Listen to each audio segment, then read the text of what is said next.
What if I told you that heavy, puffy feeling in your legs at the end of the day isn't something you just have to put up with? What if your body already has a brilliant system for handling fluid, but it just needs a little nudge to get going? For so many of us, swollen legs feel like a fact of life. We blame gravity, sitting at a desk all day or standing for hours.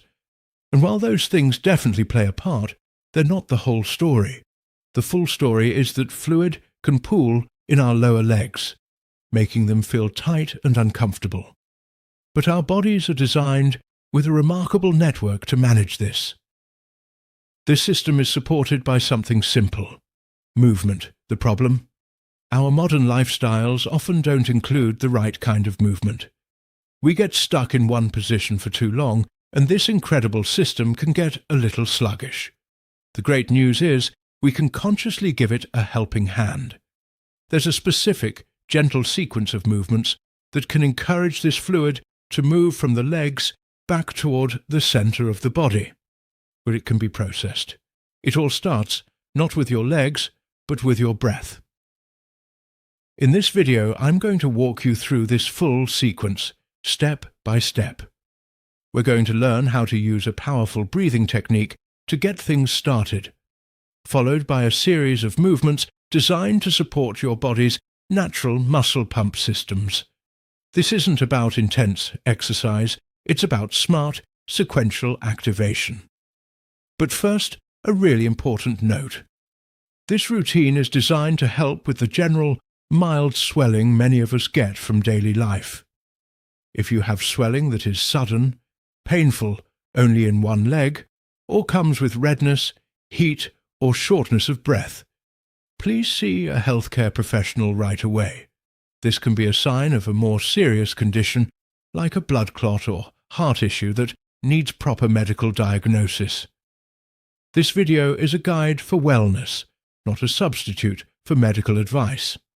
The first step, activating the core with breath. So, where do we begin?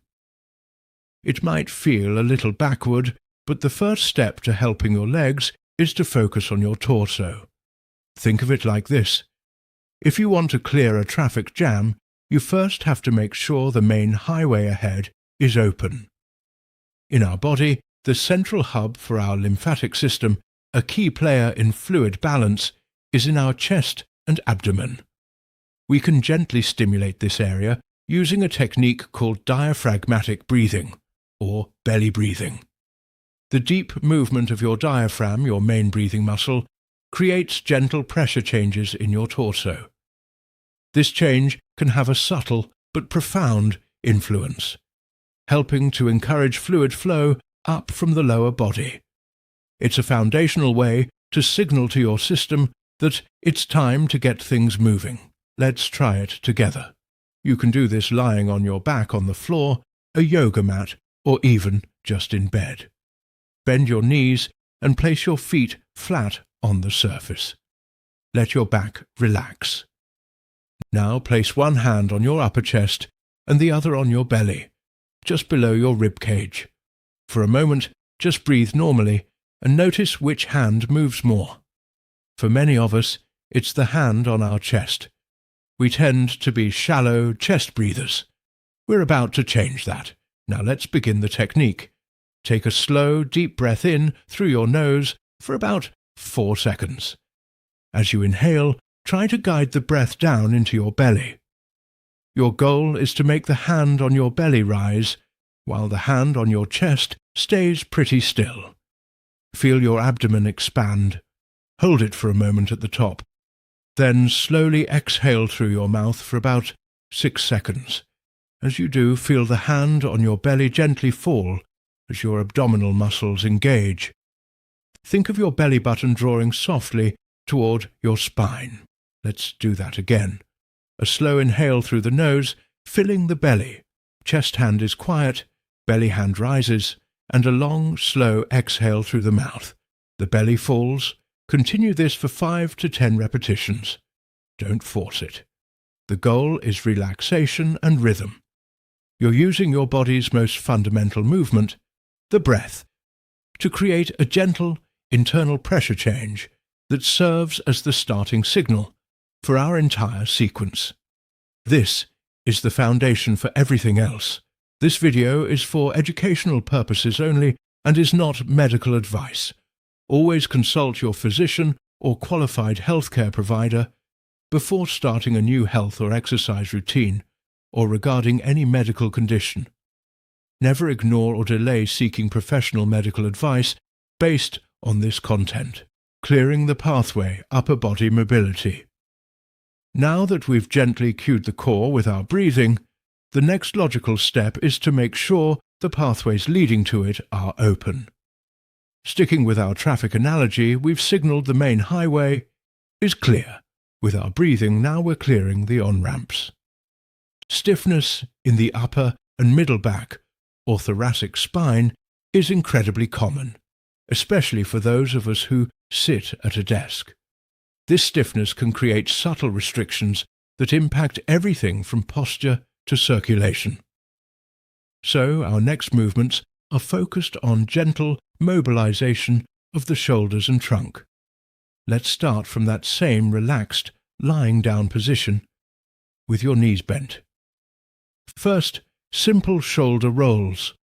Let your arms rest by your sides. Gently shrug your shoulders up toward your ears, then roll them back and down. Really focus on the sensation of your shoulder blades gliding. Do this 5 times slowly. Then reverse the direction. Shrug them up and roll them forward and down. Again 5 slow, deliberate circles. This isn't about a deep stretch, it's about smooth circular movement. Next we'll move to gentle trunk rotations. Keep your knees bent and your feet flat on the floor. Bring your feet and knees together so they are touching. Extend your arms out to your sides to form a T shape. This will help keep your shoulders anchored. Keeping your shoulders on the floor, slowly let both of your knees fall to one side. Only go as far as feels comfortable. You should feel a gentle twist through your lower back and the side of your body. Hold for a breath and then use your core muscles to slowly bring your knees back to the center. Then allow them to fall to the other side. Repeat this gentle rocking motion 5 to 10 times on each side. The movement should be slow and controlled, almost like a windshield wiper. This helps to gently twist and mobilize the spine and surrounding tissues, encouraging fluid movement through the entire torso. Activating the lower body pumps. All right, the breath has cued the system, and the torso mobility has opened the pathways. Now we are finally ready to address the legs directly. This is where we activate what is often called the body's second heart. The muscle pump system. Now that's a metaphor, not a literal medical term. Your actual heart pumps blood through arteries, but getting fluid back up from the legs against gravity needs help. Your lymphatic system, which helps clear fluid, doesn't have a big central pump like the heart. Instead, it relies on factors like muscle contractions to squeeze its vessels and move fluid along. The large muscles in our hips and thighs are powerful engines for this process. Let's continue from our position on the floor, lying on your back. First, the single knee to chest. Start with both legs extended or slightly bent, whichever is more comfortable. Slowly draw your right knee in towards your chest, using your hands to gently guide it. Pull it in until you feel a gentle compression in your hip and a light stretch in your glute. Hold it for a moment, then slowly release it back down. Now do the same with the left leg. Alternate between the right and left leg, performing about 10 repetitions on each side. This movement is fantastic because it creates a pump and release action right at the hip, a critical junction for fluid returning from the legs. Next up, the glute bridge. This is one of the best exercises for firing up the largest muscles in your body, your glutes. Place your feet flat on the floor hip-width apart with your knees bent. Your arms should be resting at your sides. Press through your heels and squeeze your glutes to lift your hips off the floor. Your body should form a straight line from your shoulders to your knees. Hold this position for 2 to 3 seconds, focusing on that muscle contraction. Then slowly lower your hips back down to the floor with control. Aim for 10 to 15 repetitions. Each time you lift your hips, you're creating a powerful contraction in your glutes and hamstrings, which squeezes those deep vessels and helps propel fluid upward. The finish line ankle and foot pumps, we've now worked from the core, through the torso, and down through the large muscles of the upper legs. We've arrived at the final and maybe one of the most crucial activation points, the feet and ankles dot. Think about it.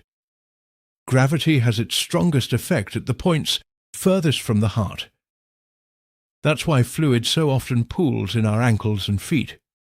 To counteract this, our bodies have an incredibly effective mechanism, the calf muscle pump.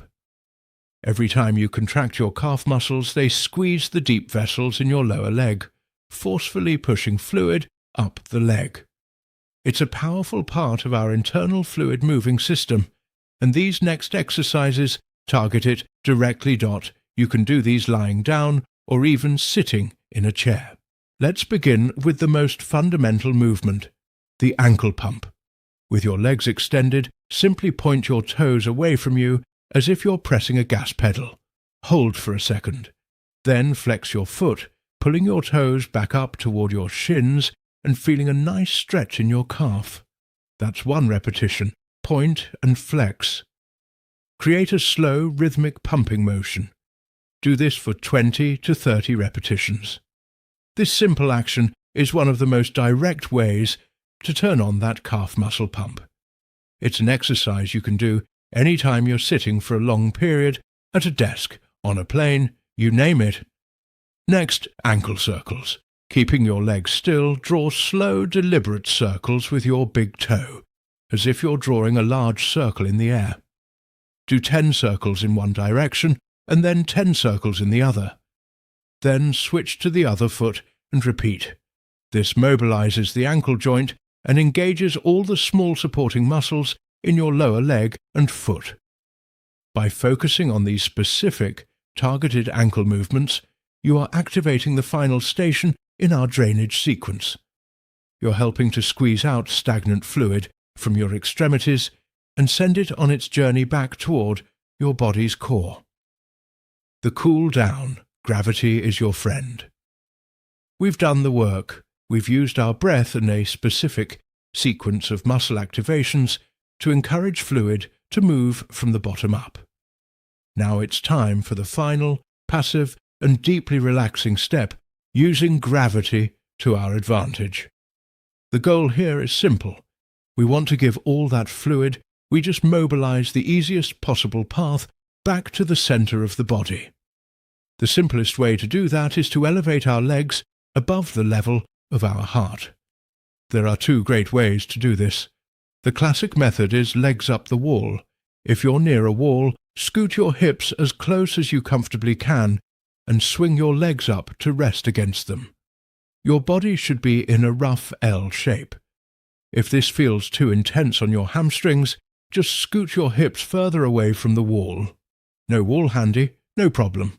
Simply lie on your back and prop your legs up on a stack of pillows, a couch cushion, or a chair. The key is just to get your feet comfortably above the level of your heart. Once you're in position, just relax. Let your arms rest out to the sides. And now bring your attention back to where we started. Your breath. Place a hand on your belly and return to that slow, deep diaphragmatic breathing. Inhale through the nose, feel the belly rise. Exhale slowly through the mouth, feel the belly fall. Stay here for at least 5 minutes. This is your body's recovery and integration phase. The muscle pump sequence got the fluid moving, and now gravity and your relaxed deep breathing are helping it complete its journey. This is a quiet, restorative end to our active work, call to action and conclusion. So there you have it, a simple, sequential routine designed to work with your body's natural systems. We started with diaphragmatic breathing to cue the core, moved to torso rotations to open the pathways, activated the large muscle pumps in the hips and thighs, and finished with the critical calf and ankle pumps, before finally letting gravity assist with elevation. Making this 15-minute practice a regular part of your routine, either at the end of the day to counteract swelling or in the morning to get things flowing, can make a remarkable difference in how your legs feel. Consistency is key. If you found this helpful, let me know in the comments which movement felt the best for you. And if you want more practical guides to help you understand and work with your body, be sure to subscribe and hit that notification bell. Remember, our bodies have an incredible capacity for balance. Sometimes they just need the right instructions to get started. Consider this sequence your manual. And one final important reminder: this routine is a powerful tool for managing general, non-medical swelling. It is not a substitute for professional medical care. If your leg swelling is sudden, getting worse, painful on one side, or you have any other concerns, please consult with your doctor or a qualified healthcare professional. Thank you for taking this time for yourself today. Listen to your body, stay consistent, and feel the difference.